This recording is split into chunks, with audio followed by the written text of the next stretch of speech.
कैसे हैं आप? ठीक ठाक हैं? उम्मीद करता हूँ ठीक ठाक होंगे। आज हम कुछ बात करेंगे फाइनेंशियल फ्रीडम। फाइनेंशियल फ्रीडम आता कैसे है? बुनियादी तौर पे होता ऐसे है कि हम लोग समटाइम अपनी गुर्बत को ख़त्म करने और अमीर होने के लिए तीसरी चीज़ उसमें ये हमारे अंदर पैदा हो जाती है, ज़्यादा की तकद्दो। जैसे मैं कहता होता हूँ अक्सर कि जिन हालातों में हैं, जैसे हैं, वहाँ खुश रहना सीखिए, ज़िंदगी जीना सीखिए।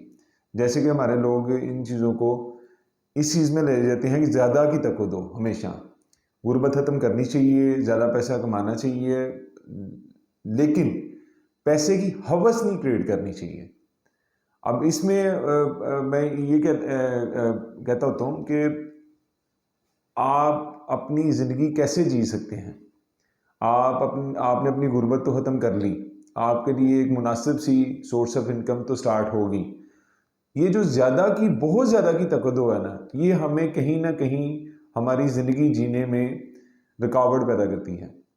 हम अपनी ख्वाहिशात तो पूरी कर लेते हैं, लेकिन जो ज़्यादा की तकद्दो होती है कि वो हवस इस तरह की पैदा हो जाती है कि इंसान हमेशा पैसे का गुलाम बनता जाता है। जबकि मैं कहता होता हूँ, पैसे को अपना गुलाम बनाइए, पैसे को अपने ऊपर हाकम ना कीजिए। जब आपके ऊपर पैसा हाकम हो जाएगा तो आपको अपनी ज़िंदगी नहीं जीने देगा। अगर आप पैसे को अपना गुलाम बना लेंगे, गुलाम बनाने से ऐसा है कि पैसा कहीं ना कहीं आपकी ज़रूरियात के लिए तो बहुत ज़रूरी है, लेकिन ये खुशी का बायस नहीं बन सकता। जब इसकी बहुत ज़्यादा की तकद्दो आ जाती है तो इंसान हमेशा पैसे के पीछे दौड़ना शुरू हो जाता है। तो इसमें हमने करना ये है कि हमने अपनी ख्वाहिशात को एक मुनासिब तरीके का रखना है, अपनी ख्वाहिशात को पूरा करके हासिल पे कहीं ना कहीं खुश हो जाना है। अक्सर औक़ात हमारे लोग क्या करते हैं कि जो कि हासिल है उस पर सेटिस्फाइड नहीं होते, ज़्यादा की तकद्दो में हमेशा रहते हैं, और वो ज़्यादा की तकद्दो हमेशा हवस का शिकार कर देती है। तो उसमें इंसान उस हवस में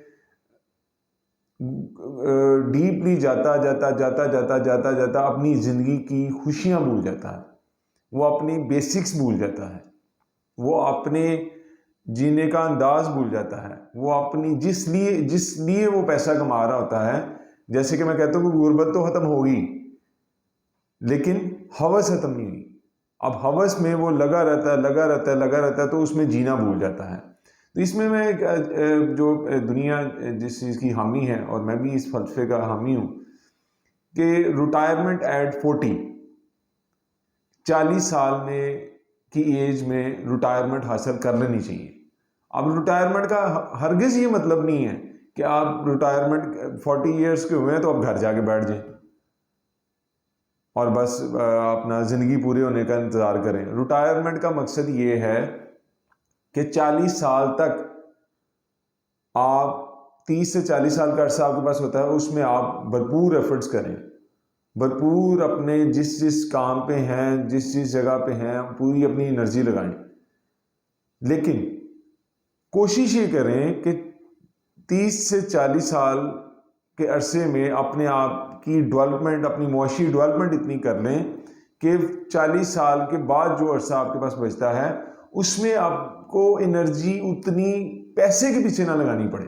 कोशिश ये करें कि आप उसके बाद जैसे आप 12 घंटे या 8 घंटे या 9 घंटे या 5 घंटे आप काम करते हैं, तो आप उसमें से अपना टाइम निकालें अपने लिए, अपनी ज़िंदगी के लिए, अपने एन रूहाना के लिए, और अपनी ज़िंदगी भी इंजॉय करें। जो वसाइल आपने कमाए हैं, जो वसाइल आपके पास हैं, जैसे हैं उसमें खुश रहना सीखें, इसी में कामयाबी है।